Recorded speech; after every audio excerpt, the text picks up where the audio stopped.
In this episode, I sat down with my family, the heart of Apache Stronghold, to talk about the recent federal court ruling that put a pause on the land transfer of Oak Flat, our sacred site threatened by a foreign copper mine. You will hear from my uncle Wendsler Nosie, my auntie Theresa Nosie, my cousin Vanessa Nosie, and my two nieces Naelyn and Baase Pike. We reflect on what this decision really means, how it ties into our spiritual responsibility, and what's next in the ongoing fight to protect Oak Flat. This conversation is full of love, truth, and purpose. Because of us, this isn't politics. This is survival. Let's get into it.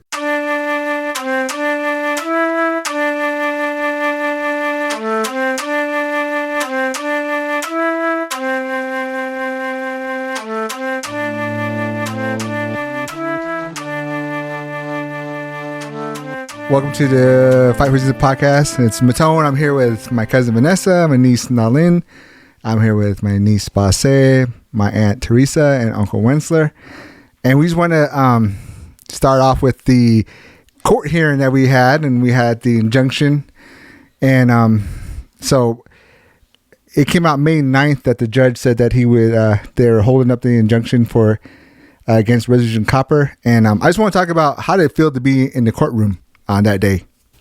When I walked into the courtroom, I think that I felt very anxious, overwhelmed, and I was really excited at the same time because when we first came with the preliminary injunction at the district court, it was during COVID, and there was no one there, and it was just my grandfather, myself, a medicine man, Cranston Hoffman, and then our lawyers, and there wasn't anybody else there. But in this time, we had two courtrooms full of spectators who were our allies there with us, and then we had a large group outside of the courthouse.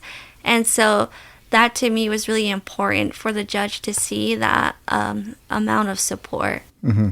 It felt like, because Vanessa were, I think, were you the only ones outside? Mm-hmm. I told Vanessa it was like the first time, like, just hearing the judge a little bit, it almost sounded like he was kind of on our side almost at the beginning. Did you get that kind of feeling, Uncle? No, definitely. I think what was important this time around was that, one, we were a lot more prepared, mm-hmm. and we knew the bigger picture this time. And so with the questions from the judge was really good and tough to both parties. But again, falling back to our attorneys, they did an awesome job getting ready for this court case. I felt like, because Nomi and Tres and Baase, or who else was talking about, the way the feeling was in the courtroom, the way the bailiff was looking, did you may get that? Like, they were kind of like looking at, did you get inside the courtroom, Baase? No, I wasn't able to be there. I had an exam at NAU, so I was feeling like all kinds of things that morning leading up to the case and my exam. I think it was really interesting watching Resolution Copper and the U.S. Attorney's side, and seeing the frustration in the face of Resolution Copper's attorney, and just watching how the witness, took her stand and listening to the questions. I think in that moment I was really frustrated, mm-hmm. because how they were trying to point out certain things that Resolution Copper was doing and how good the mining project was going to be for the state, and all of these like lies to kind of like be the deception over what the mine is going to do. And us sitting there, we're like just praying.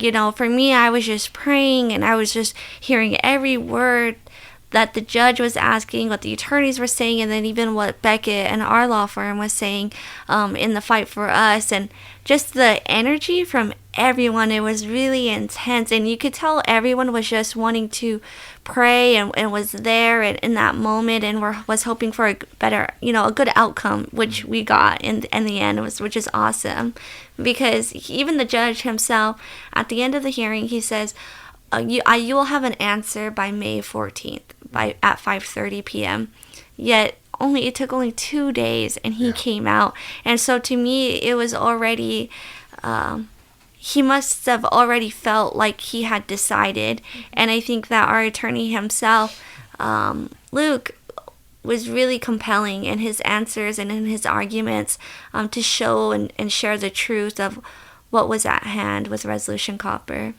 Did it seem like to you guys that the judge was kind of grilling more the Resolution Copper than before? Because it seemed like the last two court hearings, the lawyer for Apache Stronghold was kind of getting grilled. But this time, it felt like it was the other way around. Did you get that feeling, Uncle? Oh, no. Again, going back to what you're saying about the last court case and versus this one here, what was great was that there was a cross-examination this time. And it really pointed out the facts on our side than the made-up facts. Well, made-up of what Resolution Copper and the United States was saying. And I think, that was a really big plus, having them as a witness, Resolution Copper, because everything did not jive with the numbers and, with how they went about and getting the land, trying to get the land. So I think that was a real big positive with the president. I think president of the Resolution Copper being as a witness. Mm-hmm. But it was great. I didn't understand again, me and Vanessa were outside. I did hear the $11 million a month when I was sitting out there. I did hear the judge ask the president, let's put this on the map and show me where you are spending the $11 million from. Did anybody understand what was going on that? Yeah, so what Resolution Copper and the U.S. Attorney had showed was this map of Oak Flat and the entire area and the new roads that were being used to spend, during Resolution Copper, and then also the shafts, all of these sorts of things that was being included in additional to maintaining per month the Resolution Copper was doing.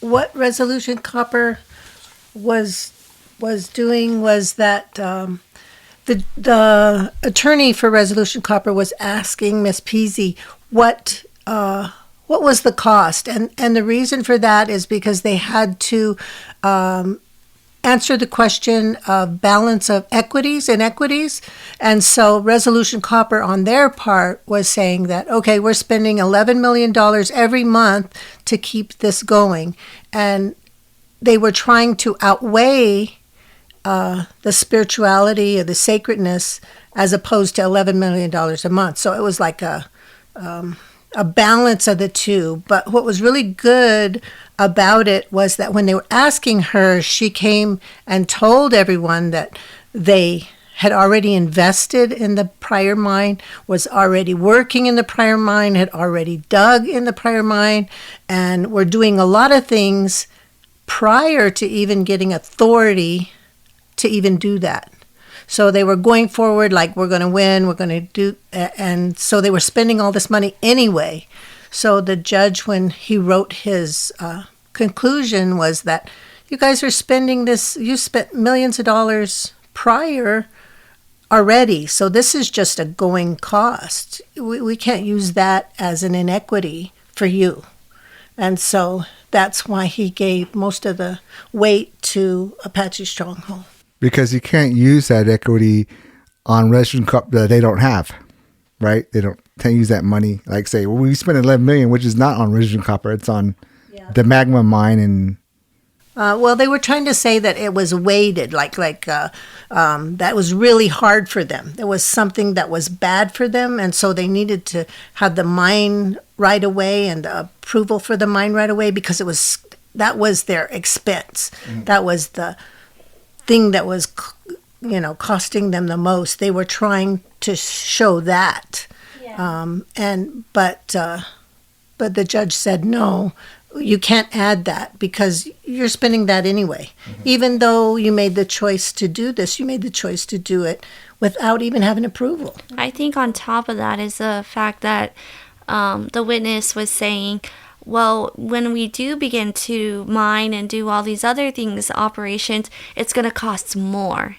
And so that also adds on to the, you're not really, the outweigh of everything is that there's our religious ceremonies, our spiritual connection, and our ties to the land. And this $11 million that you're spending a month doesn't outweigh that. It's our way of life and everything else is more important on the fact that what our team was arguing was that if this goes through, you can't reverse this. Like, it will destroy it. It will have, immediate harm and impact on our way of life when you build these things and stuff like that. And it was just interesting to see the witness and all of that play out, because what we do as the Apache Stronghold is practice our First Amendment rights. We practice our religious, rights and our ceremonies, our language, everything that we do, it's interconnected with Oak Flat and the land. And so to have to step away from that and to look at it at a legal perspective was really eye-opening for me.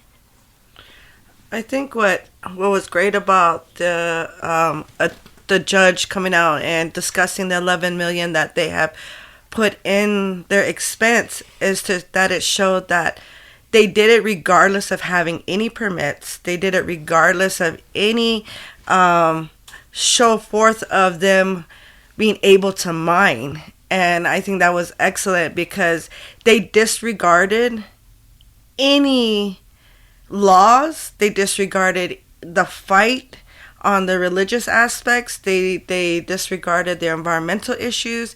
They went in thinking that they were going to automatically win, that this was a shoo-in.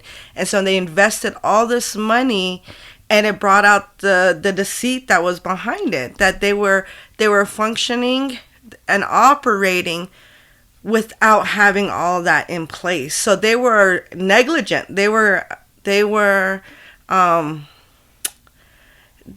it unlawfully, to a sense, because that's what the judge was saying. You mean you spending $11 million to operate prior to not even having any of the approval? So I think that was really great that the judge really hit on that, because that shows like the propaganda that Resolution Copper in the United States has done. And that's what we as Apache Stronghold and all our supporters have been saying. They shouldn't be able to do this.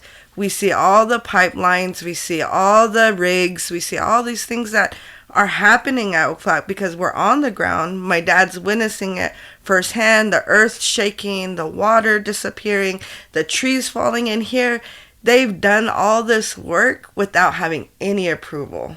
And so that was the great thing when the judge brought up their expenses, like how much money you're putting in, because it brought up the ugly truth that they've been doing this work before even McCain put in the Midnight Rider, that they were doing all this work. And I feel like this just shows the history of like these corporations knowing that, they are going to be able to take away these minerals whether or not there's permits. And this is just what I feel like the country has just been founded on from the very beginning.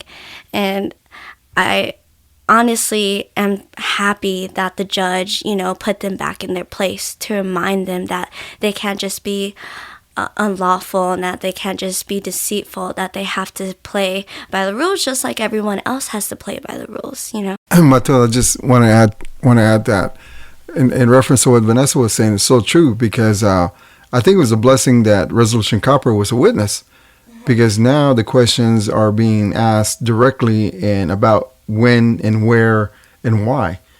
And again, it goes way back before 2014, as Vanessa was saying. They thought they were going to get this all along, and they were spending all their money when they never had approvals. That this clearly shows that the NEPA was violated. All these laws that protect land and land transfers and and everything that goes with it, culture and everything, was violated. And so I think the more Resolution Copper wants to be a witness, I think it's a great thing for us, because this whole thing is like how they say the cart is before the horse, and any judge is going to witness that, and that's why we had no fear Resolution Copper was getting up there, because really the fight's between us and the United States. But Resolution Copper wanted to come in and bully around and push their might, and then talk about where that 11 million is coming from. I said, it was great. I mean, I sat there after all these years and I said, good, we're finally having the predator on the witness stand, good. And that was this, I mean, for the listeners, it was the first time that they were on the witness stand, right? From the last two courts, from San Francisco and LA. Yes, and from what we heard was that they were upset with the United States and how they were handling our the court case. So they eventually intervene and now are part of the court case versus Apache Stronghold.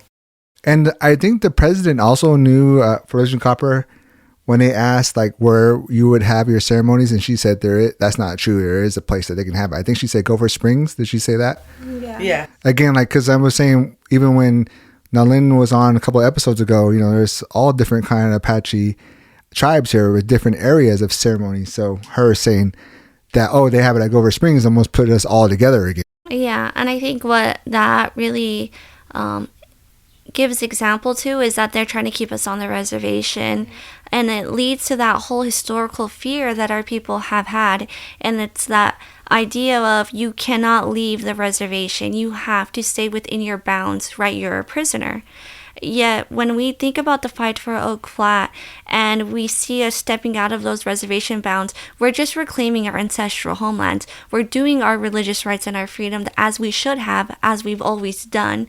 And so when we talk about having our ceremonies at Oak Flat and those importance, it's because it's a sacred site. It's Gopher Springs and, places like within the reservation had to be made that way because we were forced here and we couldn't leave. We were put at gunpoint. We hear those stories at Old St. Carlos where our people were at the bottom at Old St. Carlos, and there would be cavalry, point at gunpoint. Our people would try to escape, these areas, and then the cavalry would shoot them and kill them. And so you were forced to stay. But now, we don't have to do that. There's no gun at my head, but there's resolution at my head. And that's what we see. Resolution Copper is that new weapon, exploiting natural resources, taking our ancestral homelands away forever. And that's the difference when it comes to that. And I think what Resolution Copper is trying to do is trying to say, just go back to the reservation and say that you can practice it there, but you can't. Oak Flat is sacred. Oak Flat is a place that our people come to. It's the cornerstone of who we are, and once that's destroyed, it's destroyed forever. And I'm not going to stay on the reservation. The judge asking Resolution Copper, why would you give access to Apache Stronghold if you hold the land by then? Like when the land goes to them, what makes them think like they're still going to let us go on that ancestral land? So anyway, when you guys heard that, I felt like the judge was giving the president a good question about, are you really going to hold that agreement? Like, oh yeah, we'll still let you be on there because it won't go down in 6 or 10 years, they were saying. But once they get it, that next day they can say, okay, you're not on it no more. I think it was great that the judge was trying to see if they would honor their statement saying that they would allow us to come in, because if you look at the surrounding mines, you will see all the fences that have gone up. Like go around and you see where corporations, these mining corporations have built their mine. We're not allowed in there. Our complete access to it is gone. Even myself, because I work for the archaeology department, we have to ask permission to go into these areas to look at the cultural resources and aspects of it because of the endangerment that's happening to our people. So we're not even allowed to maintain these areas or go in and have our religion, our ceremonies, collect our medicine. So we know that once Resolution Copper, gets the land, that statement and that how they say they will honor us allowing to come onto the land at Oak Flat will be completely wiped out. When you look at their how they've been perceived and their fabrication of their stories, you go back to when they first started to go into the media and create their story, their statements of how good the copper mine will be, even to the point of like employment. We're going to offer 3,000 jobs. And as the years went down, it was 700. Now it's like 300. So see, their story has always changed. So how are we going to say they're going to keep true to that? We know that automatically if you look at their EIS, it states till the land is unsafe. While us being at Oak Flat, we see the dewatering that's happening. We see the falling of the oak tree. We see the land cracking. We see all the animals dying. We see all this negative effect of what the mine has already done, and they're not in operation. So I guarantee you that once Resolution gets the land, we're no longer on there, because we are the problem. In order for them to mine is to get rid of us, and to get rid of us is to take away our oak trees. So once they receive that land, that's the first thing they're going to do. And we've had numerous of people come up to us and say, like, they're going to cut down the oak trees. And so I guarantee you that once Resolution Copper gets the land, there's no way we're going to be on there. They're going to be able, because it's privatized. They can do as will. They don't have to abide by any law. They don't have to stick to their word. They don't have to work with the Forest Service, and none of that. That's private land. They're going to do as will with it. And I guarantee you we're not allowed to, we won't be allowed to be on there. I mean, if you look at a lot of their projects that they've created for Oak Flat, they minimize our access to it, our emery oak, all of it. So I was glad that the judge was able to grill him on that. You know, she stuttered, she couldn't answer, and because she knows the truth. She knows that right now it's just a horse and pony show. Give the public, give the courts what they want to hear. And then after it's signed over, they can do what they want. So that, you know, with sitting outside and listening and being, you know, able to work with the archaeology department and all these things and being a part of Apache Stronghold, I was glad that the judge grilled her on that, because Vicky PC couldn't answer it, because she knows the truth. If she would able to say, if she made a firm comment, yes, they can come back, then she's in violation because she lied on the stand. And like you said, it's private land, so they can put security, gun power on that area, right? If they were to get private land. Yeah, you know, Matol, just with what we're on that specific question, I've talked to contractors. It's good, you know, there are contractors that contract with Resolution Copper. There's forest employee, and what's good is that, you know, you do have friends within them. And I've been told firsthand is that as soon as the land transfer, the 60 days take place, or the 30 days take place in the signing, that they're coming in to clear cut the oak trees. So these contractors right now are in Camp Verde, actually tuning up their skills, because one of the things they said was they need to get into Oak Flats and clear cut as quick as they can. I did meet a person that came all the way from Italy because he was told to come and look at the oak trees, because it's white oak. And in Italy, a lot of the older, I guess, in Italian people, they still use white oak. So they already have like a sale going with Italy, and then also with these guys coming in to clear cut. And so, you know, again, going back to Vicky being on the stand and asked that question, you know, no, it's going to happen quick. I mean, the fences are going to go up, just like what we've seen in many places that people are fighting. The very next day, the fence goes up. They can claim unsafe that very moment, you know, and that's it. So we know that what she was saying is really untrue. We've seen that also with the hype when we had filed, and Resolution Copper, now security at the gate are carrying weapons. Now you see security going up and down the road even slower. So you see the intimidation, you know, already on their part, already being exercised. And even more so now with the outcome of our case of the judge, you know, granting the injunction. So again, very untrue. You know, just look back to all the dates and the times, and you'll see that as soon as this happens, you know, everybody will be out of there. In the courtroom, I wasn't in there, but I did hear like a lot of people that were in there were saying you can tell that this president for Resolution Copper was not telling the truth when she was up there on on a witness stand. Yeah, I think like one of the examples of that was when one of the attorneys had asked her how much is going to be the revenue of the deposit for the copper within Oak Flat, and she didn't want to answer.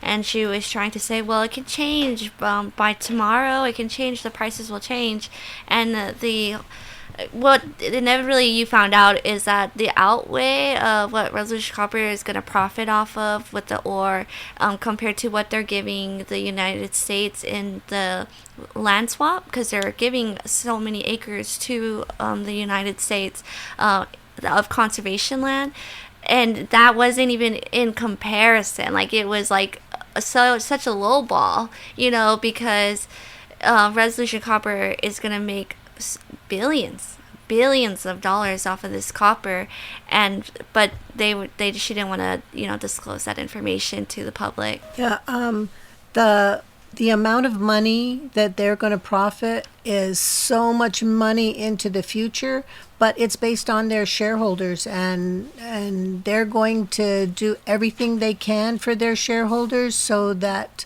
they profit from the money they're exchanging. So she didn't go into anything. I think the real thing that bothered me is every time she was asked a question, she only answered half the question. Like one of the things with the $11 million she was talking about, she just said, "Oh, it's just to run the utilities or to keep the upkeep and the wages," but she didn't go into specific that those wages were for taking the water out and keeping it cool down there, because it's very, very hot down there, and the water is just coming in, and they have to pump the water out continually. They said if the electricity goes off down there, within an hour, they would have to evacuate. That's how much water is being pumped out of there right now, and they're not even mining at this point. So, and that goes into the fact of immediate harm, because what I like to think about is that we are water. Most of our body is water. The land is water. The plants is water. The animals is water. And so when we look at what Resolution Copper is trying to do, is that they're trying to destroy all that is there. And we see it firsthand with the water. We see it with our spring. We see it when our men and boys try to sweat. There's usually, for a lot of indigenous people, when you do a sweat, you're near water, but they're impacted already, when they have to do sweat. And our men, they do sweat often at Oak Flat. When the girls do their sunrise ceremony at Oak Flat and they have to wash off their paint, they wash it in a spring. But we're impacted by that, and it's because of the dewatering. And so when they say, on immediate harm, we're already being impacted as a people, and we're already having to be flexible around that, and that's surviving. And so we're trying to preserve what is left and stop from this to become a complete whole and destroy our way of life forever. I wanted to have Baase read the part where it says both sides on that, and because he talks about both sides of the plaintiff and the Resolution Copper. Did you see that paragraph? Can you read that paragraph?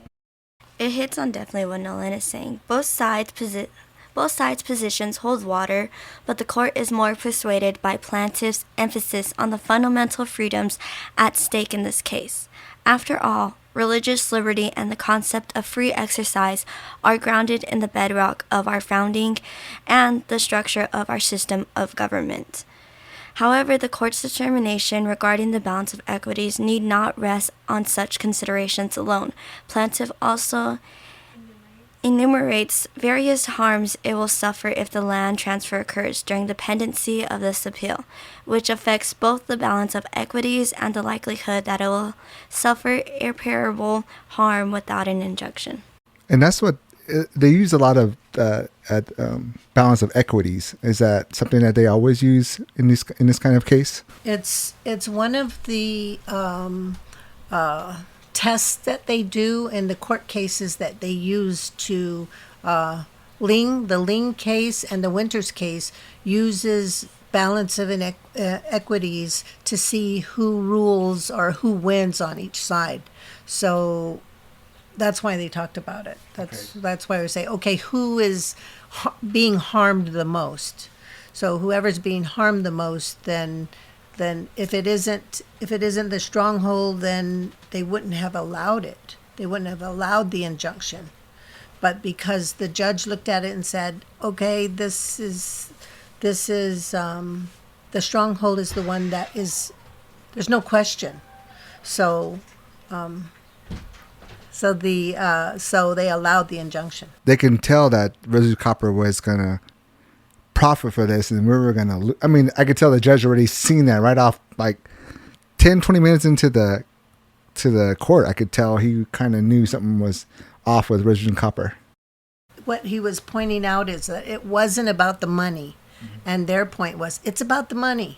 And I think that's a good thing that you brought up, like the balance and the water issue, because when you looked at how much more it was going to hurt, the plaintiff, because the plaintiff is also fighting for the town of Superior, the town of Globe, San Carlos, because when it comes to the water and MD waterizing, Globe, Superior, Miami are going to be the first to have their water contaminated, then depleted.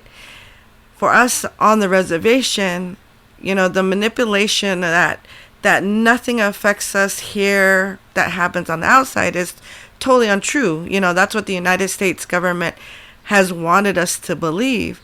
But it just shows the manipulation behind Resolution Copper and the Forest Service is that, we have our water here at the Cutter Basin. And so they were in front of the council and they talked about, are you going to take our water here and mine at Resolution Copper? And they said no. So the next they said it's not feasible. Like we can't push the water up. But what the second question that was asked to them was, well, are you going to take our water to supply Globe Miami? And they said yes. So right there, because it's like we're in this fight to save Mother Earth and what she provides for us, like Naelyn said, we're in the survival, and all these people that need to wake up, because what happens? The water is so precious. Like Naelyn said, we're 80% made of water. Our land, in order to it to function, the earth needs the water. And so if the water is gone, not only does it impact our religious aspects, our religious way of life, but it also affects us surviving as human beings.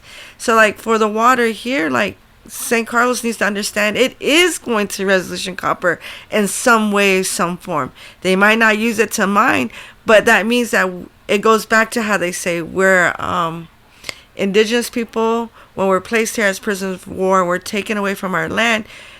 We were we didn't matter, right? We were our lives didn't matter, and it still exists today. That means they'll take the water here, forget about the Apaches, let's give the water to the next towns, and what we need it just as much as they do, but it's because of a mind they want to. There's that no balance, where the people are in harm, all people. And that's what we were talking to Uncle about. What Naelyn brought up earlier when I said in that court thing where she said, "Oh, they could have it on Gopher Springs." When we were talking about losing our religion at Oak Flat, and already the president already knew, oh, they could have it at Gopher Springs. And I think he even asked, "Have you been there?" or something like that. And I don't think she had, but that's what she was saying. That they could have it there. Yeah, and I think that's always been the big push on, me going back to historical history with why we were put here in a concentration camp and why it was designed in that way, really forbidding us to go back to these ancient places that are holy places of spirituality, which is our gone people, our angels, our deities. And that's one thing that, we cannot forget of how important they are to us. And for her to do that, it really hurts seeing how she was trying to manipulate that. And yet, it's in the Army records, it's in the universities records, it's in the BIA records. All of them know this already. But that's why when you come back to that 2014, when John McCain gave the exemption, it wiped out our history. That's one of the things that listeners, Native people, need to understand, is that when the United States does something like this, it dilutes our history or either takes it away. That's why you're not hearing it in the court case, because that's been wiped out by what John McCain did. And then she's sitting there using that, throwing it in our face. Where our hands are tied because we can't use all those documentations that were documented since the time of war, since the time putting us as prisoners of war under the BIA. And it's really frustrating because I can see, what my mother, father, and grandparents and great-grandparents went through. Because it really just hurts. But when I was sitting there in the court case listening, and they were talking about copper per pound, like running between $3-4 or fluctuating back and forth, I could hear my mother beside me saying, "Hey, like, are they that stupid? You can sell acorn for $45 to $60 a pound." Yeah, Yeah. And I could hear my mom saying that. What's the matter with these people? If it's about money, they can do two great things: keep the acorn and everything going, and feed the people, and then make a little profit. Because that's what acorn sells for. And that's what I have read before. If Superior would just go the way Sedona does, they could make as much money as Sedona as a tourist, as attraction the way Sedona is. They could make more than what the mining would make them. The statistics that came out was Superior, that they were a tourist town, and that they are making more money as a tourist town than what Resolution Copper would bring into them. So that just shows where the money's going to these people to say, hey, let's talk good for the mine, that, because we have those people. And the one thing that my dad brought up about, it is in the universities, it's in these archives, in the federal government, is very true. And the manipulation of how they're trying to keep us on the reservation. Like in my job, there's 7 different types of Apache, federally, that I work with. But what's sad is that we know that San Carlos is a melting pot, right? That they have Mescalero Apaches here, there's Chiricahuas, there's Tonto, Panal, Aravaipa. We have all these Apache people here, but yet what they're trying to do and what they've been doing for years and years is manipulating the narrative. And now we're only San Carlos Apache. And that was my biggest arguments when I sit in these meetings. Wait a minute, there's no such thing as a San Carlos Apache. Where there's so many different tribes of Apaches that are here that should be acknowledged. But yet, so that wipes us out, wipes out that lineage, wipes out our direct ties that roots us to who we are. They're cutting that off. So now you hear the kids say, "Oh, I'm San Carlos Apache." Well, no, you're not. Your family, go back to them and find out where you originated from. But see, that's the form of the United States government trying to cut us off. So that if we don't have those ties, like us, our family, we're very fortunate to know where we come from, what type of Apaches we are, where our people come from, so that we can fight for Oak Flat. That we know the DTs are there. It's documented. We see our medicine. We see our ceremonial tools there. We have that direct connection. But what the government is wanting to do is wipe that out and take that away and say, no, you're just San Carlos Apache. So, that's one of the frustrating things is that, that's our internal argument, And that's what this fight for Oak Flat is really bringing up, is really bringing that up, that deceit that the United States government is trying to push onto our people, like that narrative that my mom is talking about. And this fight for Oak Flat is reminding our people that no, we have our roots, remember where you come from, remember where our ancestors, our deities, where they're at. And that's is true, Baase, the youth, how they feel, especially here in St. Carlos, do a lot of them know, what Apache they are, or they just mostly know, St. Carlos, or do they have any, we're lucky to have a family like this where we have the whole background and, follow all their bloodline. But there's a lot out there that don't really know and just say they're St. Carlos Apache. Do you see a lot of that here, or any out, like at NAU or Flagstaff where you go to school at? Yeah, the sad part is that that's actually true. A lot of them identify themselves as St. Carlos Apache, but I asked them, I have to ask them, what clan are you from? Where do your family reside at? And then that's when I'm Tonto, or they say the clan that they're from, and then it makes all sense. And that's what I'm saying, we're very fortunate to be able to be I'm Cherokee Apache, enrolled into the St. Carlos Apache tribe. I come from the Istanaya clan, the Biłdagoteel band, and it's definitely sad, and it shows that narrative and all the deceit, the historical trauma that our people have to think that way, and how it's affecting our younger generation.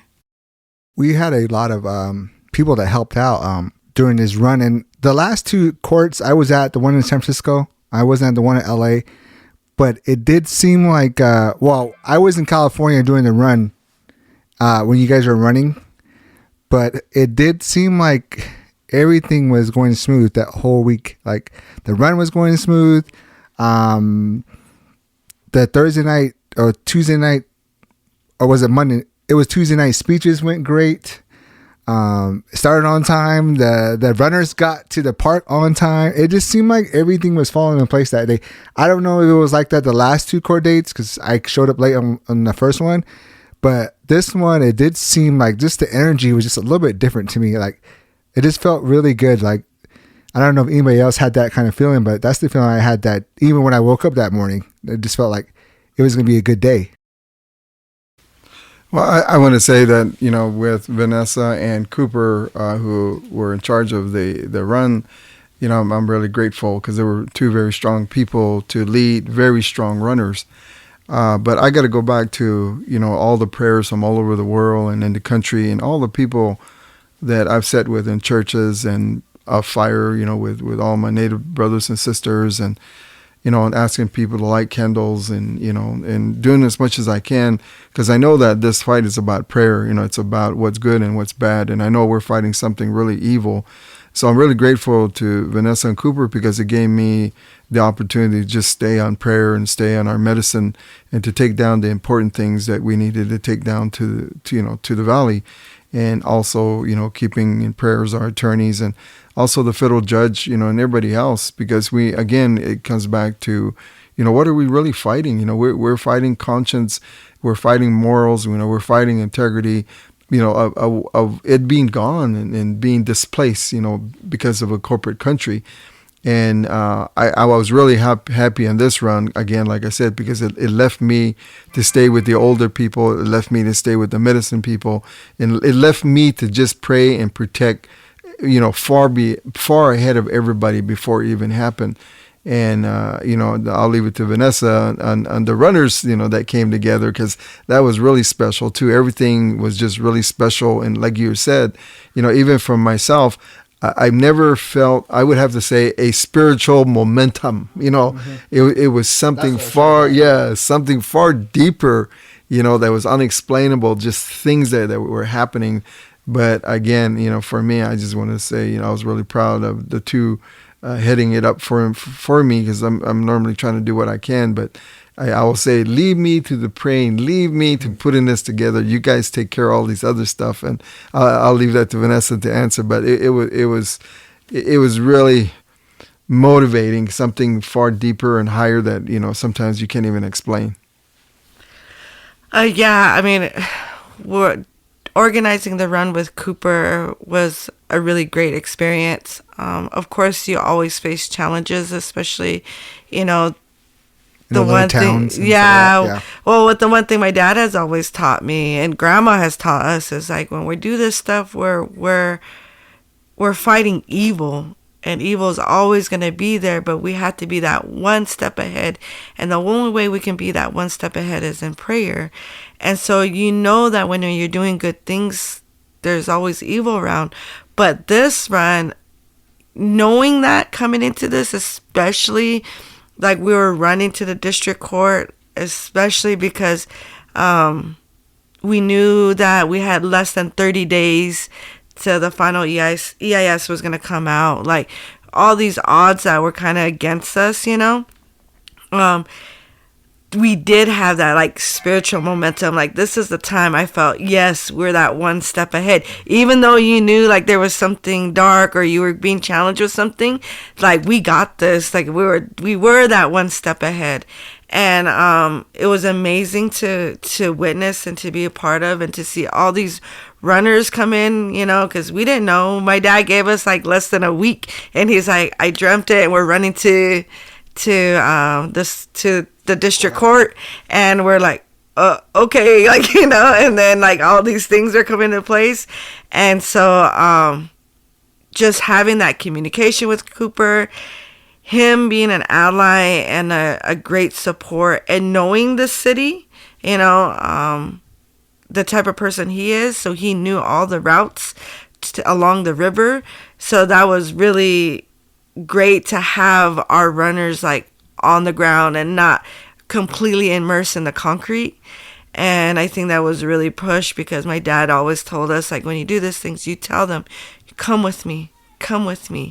And you could feel that. You could feel that spirit. You could feel, you know, those that have passed on. You could feel our ancestors. You could, of all people with us, like, we had that. And so I was telling Cooper that, you know, I was really honored to stand next to him. Vice versa, he said the same thing, that we come from two different backgrounds. We're two different type of people, but we were able to work together for a better future for those yet to be born. And that was the purpose, is that we're doing this so that no one has to be prosecuted for their beliefs. And so it was a really good run. I'm so grateful for all the runners, so grateful for all those that participated. It was great to run into the town of Superior, because the media just catches that Superior supports Resolution Copper, but to run downtown, you know, Superior, and see all the support that came out of Superior that's against Resolution Copper, like, their voice was silenced, you know, and have their medicine and their priests and their pastors there offering blessings, like, that's what it was about. And then just to go into these, you know, other areas, different tribes, different faith leaders holding space for us and prayers. I mean, that it was really important and really beautiful to see. And then to end the run and see all the people there, like, how many people we've touched, and how important this fight is for Mother Earth, for everyone. And then, you know, I switched from being with the runners to, I had asked my sister Leanne to take over organizing the rally. And so she did great, just jumping in and me just saying, here you go. And, you know, her having to pick it up. And we were running ahead of like all the marchers, and we stopped and we looked, and we're like, oh my goodness, look at all these people. Like, we had to have at least like over 400 people marching to do this prayer visual, and we all had one purpose. And so that was beautiful to see. Like, we just stopped and held each other, like, man, we did this. Like, how did we do this in like less than 5 days, you know? But it was great. So everything was smooth. It was such a blessing. I think like, is it, who does like the signs and stuff? Because that's one of the biggest help out there, is all those signs, and you know, whoever you have printing them and having them given out. I think those were one of the best things for like the rally, or, you know, this, even the speeches, because when they're on the news and you see all those signs out, I mean, that was one of the biggest things for me too, like just actually holding a sign and everybody there that you guys just give these signs to, and for free, you know, here, just take a sign. And it was just something that makes this whole thing really look good during that, you know, the day of and the day before. I mean, when it comes to the sign, we have to give the biggest shout out to Dwight. Dwight has a shop in the glue factory in Tucson, but he's been a a member of Apache Stronghold for so long, since the beginning. He was part of the Spirit of the Mountain Runners when there was the fight for Mount Graham, and he's there for many other fights, around the country. And that's just the biggest shout out that we can go into. My mom or my family can go into more about the details and the connection that we have with Dwight, but he's an amazing person. Yeah, Dwight for sure is for him bringing those signs. I mean, it's just that to be on TV, on all the photographers have it on Instagram. It's just one of the biggest things that catches a lot of people's eye is those signs, and Naelyn's picture and Najoni's picture. I mean, everybody's picture on there. It just kind of brings it all together. It just makes everybody feel like they're included. I think what's great about the Glue Factory is that they don't change our narrative. We give them whether it's an image or we talk to them about this is what we want, and they're so quick and be like, yeah, we can do it. And it was great this last March that we had, and my dad wanting to have all the girls who had their sunrise dance ceremony, well, most of them that had their sunrise dance ceremony at Oak Flat, because we wanted to show the world and show Judge Logan, show Resolution Copper, the United States, these are the girls that are in immediate harm. And with Dwight Metzger and, the Glue Factory and all his employees, it's for them to be like, yeah, we can do it. I mean, and we gave them, the short notice, because anybody that knows how my dad works, it's things that come to him in a dream, or if someone had a feeling or they had a dream and they said we need to talk about this, and that's how he runs, that's how he works with it. So it was just great. I mean, the Glue Factory has been an amazing support. They support not only so many locals and so many fights that's happening across this country. And what's Cooper's last name? And he works at Brophy. Cooper Davis. He is a teacher at Brophy College Preparatory, and he's also the Native American counselor there for Brophy. I just wanted to get that because I know he works with the Native American Club. I just didn't know what his title was at the time. So, but I mean, other than that, I mean, just that day, like I said, all those speeches. We had some pastors. We had some a veteran go up there and speak. People from Superior speak. It was just all, and then when the cars were going by the day before and the day after, everybody was beeping the horn. I mean, I don't know if you guys had any kind of thing in the Superior Globe, but in downtown Phoenix, I mean, we even had support from all the people that were around, like not even like that was just going by, at the time. So it just seemed like, again, it was a good day that day. Yeah, it was great. And, I want to thank everybody that came out, because we had speakers coming out from LA, coming out from back east, New Mexico. We had them all over. And so it was great that they took their time to be with us and know how important this fight is. Okay, when we thought, I just want to say that, we still got work ahead of us. We're waiting for the Supreme Court. We're still asking people out there to continue saying their prayers. We're doing that here. We're staying status quo. Sure, a lot of people ask, hey, we're going to celebrate because, that's 500 years, 500 years of fighting, whether it be a war or through a court system, and getting this victory, this one little victory, but it's a big victory. I mean, we're really grateful. We're really grateful to the Creator and everyone who's been a big part of this, and we're thankful. And even to those who, kind of swayed back and forth, we're thankful, and even to Resolution, believe it or not, even to Resolution Copper itself, because we're just going to make this world a whole better place by bringing this down and bringing this to the forefront, so that we can begin to build a new country, a new way of thinking with Native people belief within the system now, and that's what really where we're heading to in this fight.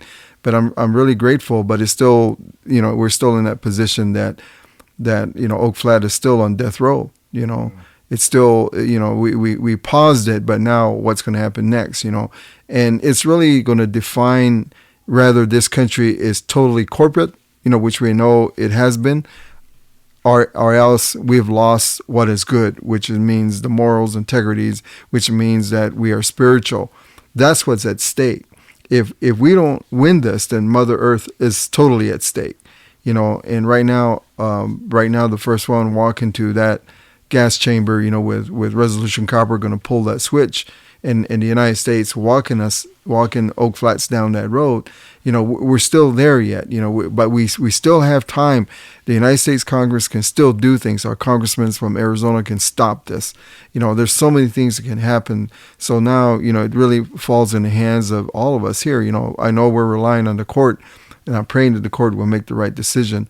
But again, we're still in that status quo that we're working towards that angle, and I'm really appreciative to everybody out there for all the work they've done. But let's remember, this is about Mother Earth, and if we lose it here, it's lost everywhere. I know this fight represents all Indian country, but all people as well, because we're talking about a relationship to God, a relationship to Mother Earth, to all the creation that even states within the Bible. So this is what's at stake. We're going to find that if this country really still believes in God. And so now, we watch the discussions that are being made in Washington, decisions they're making on. I mean, there's nowhere near it being good for the people of the world. So this is the fight that people have to embrace and walk with us, because we cannot walk away and say we're going to fight another fight. No, this is it. This is the peak. I don't know when there's going to ever be a case that comes this close again. But I just want to say thank you to your listeners. But we still have a lot of work ahead of us, and we have a lot of praying to do. And with that, I'm going to turn it over to Theresa as we make our way around in a circle. My auntie Theresa, she's my Uncle Wendsler's wife, and does a lot of work behind the scenes. So, auntie. One of the things that in this court case that came out that is really important that happened was that all the girls were there that had their sunrise dances at Oak Flat, and all the different religions that came. We came and showed the importance of religion and the importance of our spirituality in this when we were outside. The problem is that when we went inside, they didn't discuss it at all. All they discussed was, they said, okay, yeah, we're not even going to discuss if it's a spiritual place or a sacred place. None of that was discussed. It was just a conversation about the laws that are in place that hold it down, that don't let anyone know how sacred a place is or how important it is to live on the earth and how important the earth is to us.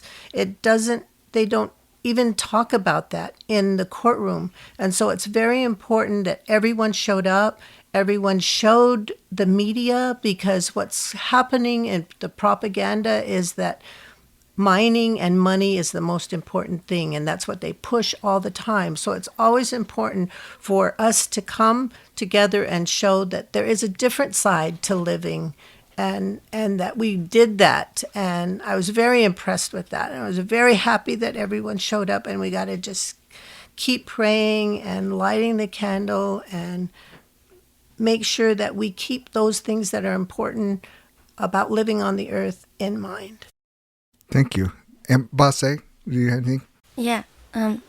First and foremost, I just want to give a big thank you, like a chant to Yosin, to Creator, first and foremost, for the outcome of the fight, but also bringing the people together to be there at the courtroom, to hear that both the courtrooms were filled, to hear that outside the court was filled is very amazing. It's impactful because, in this fight in Apache Stronghold, we talk about bringing one drum, one circle, and one prayer for everyone to unite together. Because what affects others, indirectly, or what may affect others directly will affect everyone else indirectly. And so to know that the people are understanding that and to come together in that circle is powerful, and to show that to United States, to show that to Resolution Copper, that they can't take away our freedom of religion, that they can't take away these places where our ancestors, where our deities come from, you know. And because of Oak Flat can be that, Oak Flat is a case that has so many other religious cases, like San Francisco Peaks, for example, but also across this country of places that are getting taken away, where these sacred sites are getting taken away for these minerals, you know.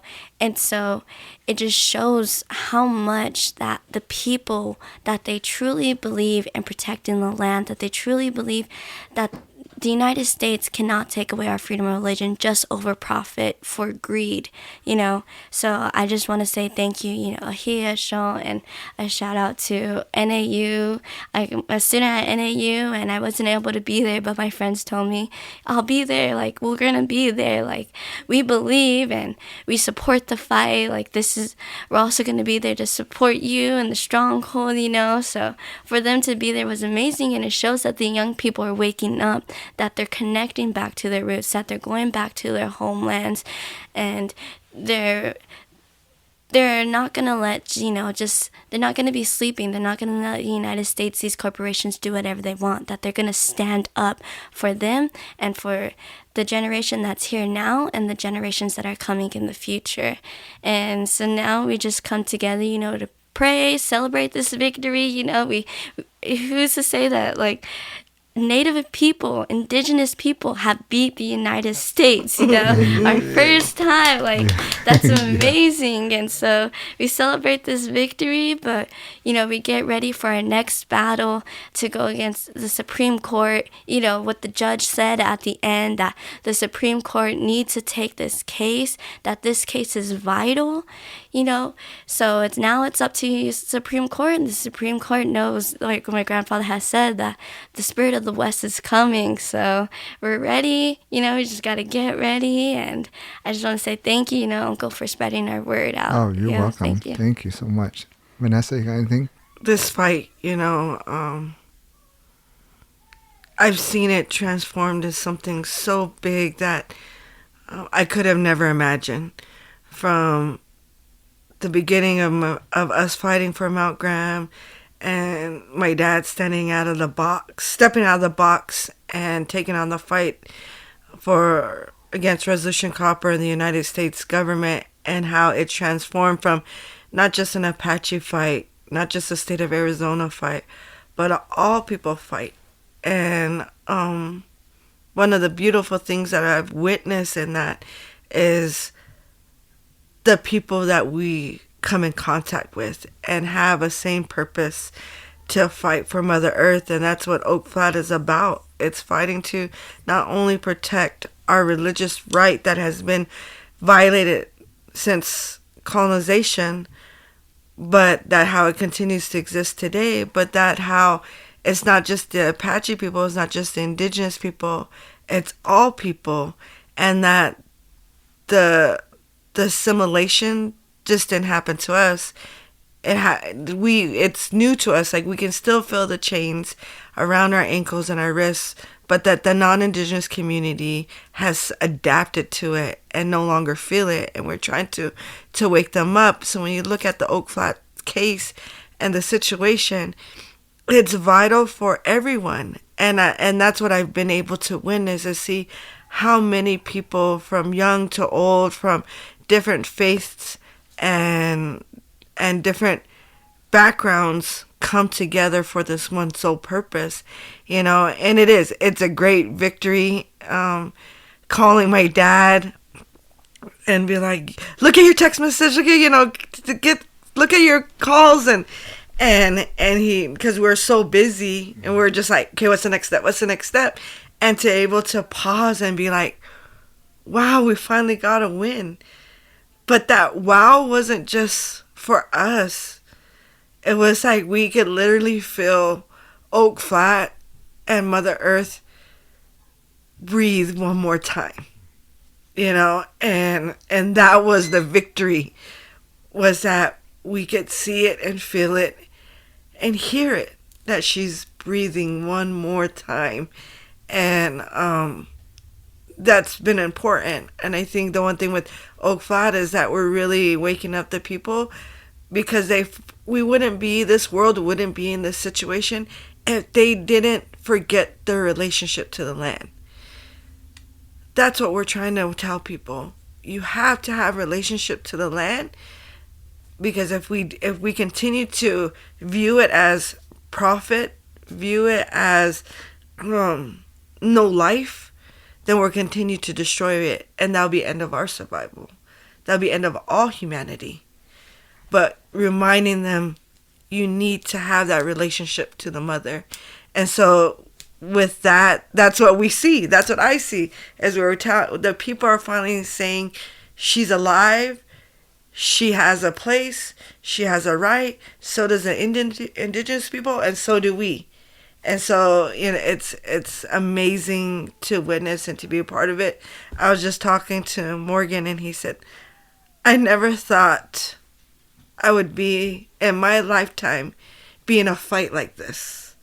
And to be in a family that is willing to lay down their life for something so much bigger and more important than we are.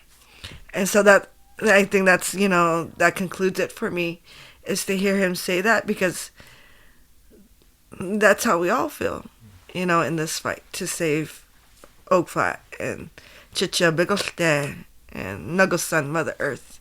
So thank you, Matone, for always giving us that opportunity to share our words and our story and our way of life to those that might not know about us, might not know about the issue, or wanting to know more about the issue. So, thank you. You've been a part of this from the beginning too. So it's just great to see where we've all advanced to. Yes, you're welcome. And I, again, every time I talk about Apache Stronghold, I always say, oh, that's my family. And, you related to them? No, that's my family. I have to tell them. And, but one thing I wanted to say towards the end here is, a lot of people do ask me, like, oh, so is this temporarily, that this halt is, right? And I had to put it, I wrote this on my podcast page because I wanted everybody to know, like, how significant it was, even though it's temporarily. And I put, this fight isn't over, but the ruling acknowledges that the serious harm that the mining would bring to Native American religious practice, land, and culture, Apache Stronghold and the allies have made that clear. So that's the big significance, is that the judge had finally said, oh, hey, they're going to mess up the religion if we do. I mean, I don't think that has been in any other court case where there's a judge that finally said, no, there is significance that they're going to lose their culture if you mine this. That's why it's so big, even though it's temporarily. That's what I'm trying to tell everybody. That's why this is so big, this win for us. I think you hit it. Like, no one's ever acknowledged our religion. No, Maton, I've been alive for 66 years, and I've been in tribal government for most of my life, tribal leader. I've studied all the court cases and stuff. Everybody's done well, but not to the point about our religion.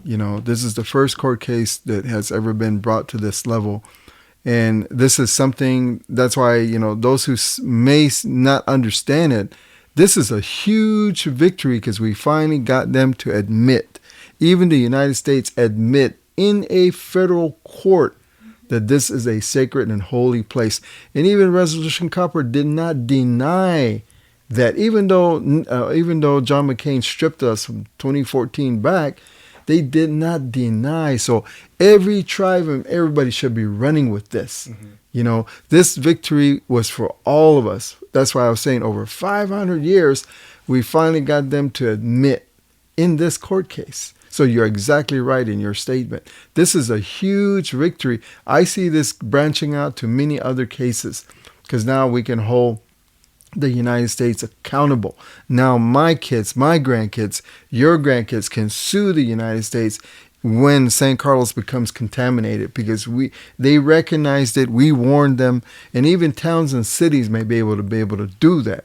So it's a huge victory, if you look at it from the long term. Mm-hmm. And so short term, we're after the Supreme Court now to totally bring victory so that transformation can begin in this country to be the country it should be, also led by the indigenous people, because they need our leadership. We need to be a part of this leadership in this country in order for it to have a better world. Because I think the whole world has been waiting for Native people to stand up, and we finally have done that. So your statement is clear cut, to the point, that people need to understand this is a victory. This is a victory over 500 years. And they could also, all tribes, not only in St. Carlos, can say, well, if you go back to Apache Stronghold versus the United States, this is what happened. So it could be in reference to every court case that happens in the future for Native Americans. Yes. Okay. Well, It's the thank you first so time much. the United States acknowledged our religion. Yes. Yep. Well, thank you very much for my family, Apache Stronghold. We're here in St. Carlos and down in Peridot. So I want to thank everybody here, and then maybe we'll end this here and go down to and listen to some singing down at the dance ground. Oh, all right. Thank you very much. Thank you.